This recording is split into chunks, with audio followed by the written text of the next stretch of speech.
akuntansi, spesialisasi bidang akuntansi, etika profesi, dan pihak yang membutuhkan informasi akuntansi.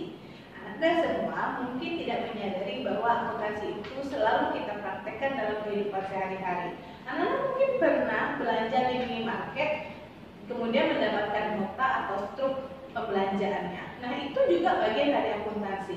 Anda diberikan uang jajan, kemudian uangnya digunakan untuk berbagai hal. Bagaimana cara pengaturan Anda dalam mengatur uang jajan sehingga uang jajannya itu cukup bagi Anda? Nah, ini yang akan dipelajari oleh ilmu akuntansi. Nah, untuk pertemuan kali ini kita pertama akan bahas dulu tentang pengertian akuntansi. Nah, menurut American Accounting Association atau AAA, akuntansi itu adalah proses mengidentifikasi, mengukur, melaporkan informasi terkait perekonomian untuk memungkinkan adanya penilaian dan keputusan yang jelas dan tegas bagi pihak pemakai akuntansi. Jadi, akuntansi ini menurut AAA, dia merupakan suatu proses yang dimulai dari kegiatan identifikasi, mengukur, dan kemudian terakhir adalah melaporkan. Nah, kemudian ada pengertian lain dari akuntansi yang dirumuskan oleh American Institute of Certified Public Accountants atau ICPA. Nah, akuntansi adalah proses pencatatan, penggolongan dan peringkasan transaksi, kejadian yang tepat, berdaya guna dalam bentuk satuan uang dan penafsiran hasil proses tersebut. Nah, lalu apa saja kegiatan dalam sistem akuntansi? Yang pertama adalah kegiatan pencatatan atau recording. Nah, dalam kegiatan ini, mengadakan pencatatan transaksi keuangan perusahaan. Apa saja transaksi keuangan? Begitu. Transaksi penjualan, pembelian, atau pembayaran-pembayaran yang lainnya. Kemudian lanjut kepada penggolongan atau classifying. Kegiatan ini mengelompokkan transaksi keuangan perusahaan ke dalam buku besar. Kemudian yang ketiga adalah peringkasan atau summarizing. Nah, ini kegiatannya meringkas transaksi yang sudah digolongkan dalam buku besar. Nah, yang terakhir adalah pelaporan. Dalam kegiatan pelaporan atau reporting, kegiatan ini menyusun laporan keuangan. Nah, itu adalah kegiatan-kegiatan dalam sistem akuntansi.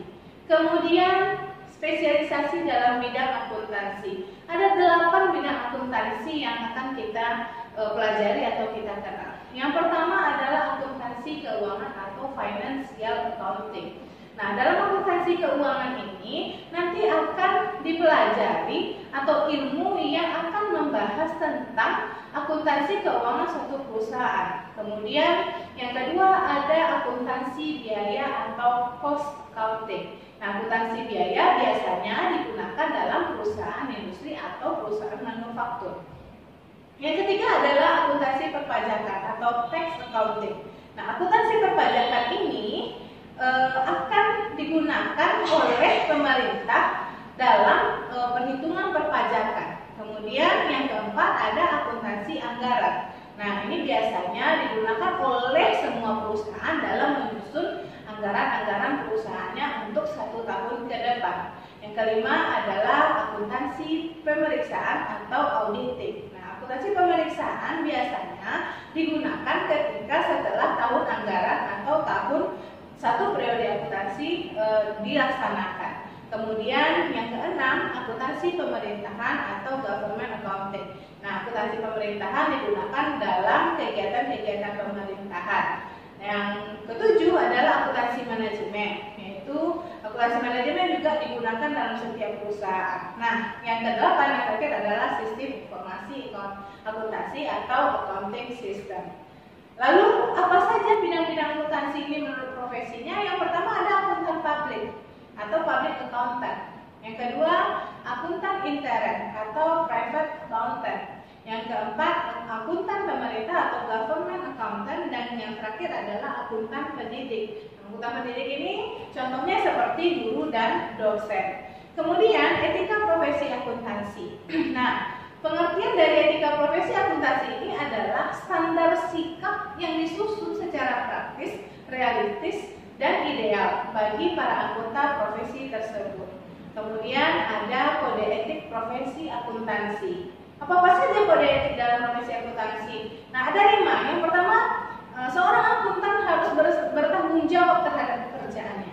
Dan yang kedua, harus memiliki integritas. Nah, dia harus jujur dalam pengungkapan, dalam penulisan. Kemudian objektif. Nah, objektif dia tidak berpihak kemana-mana. Kemudian independen, dia harus memiliki pendirian dan tidak boleh dipengaruhi oleh siapapun. Yang kelima yaitu cermat dan teliti.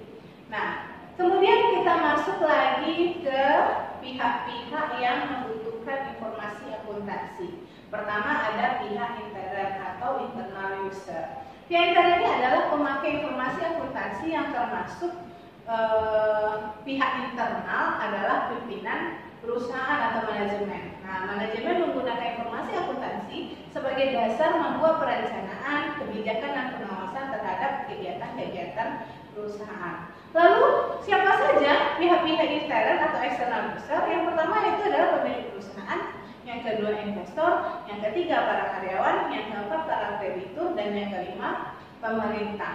Lalu dari sekian banyak yang kita bahas tadi mengenai akuntansi, dapat kita rumuskan tujuan akuntansi itu yaitu memberikan informasi keuangan yang jelas dan tegas serta dapat dipercaya kepada pihak-pihak pengguna informasi tersebut. Jadi itu dapat kita simpulkan bahwa akuntansi ini dia mengungkapkan informasi keuangan kepada publik. Oke, sampai jumpa pada pertemuan berikutnya dengan saya Teacher Ana. Sampai jumpa.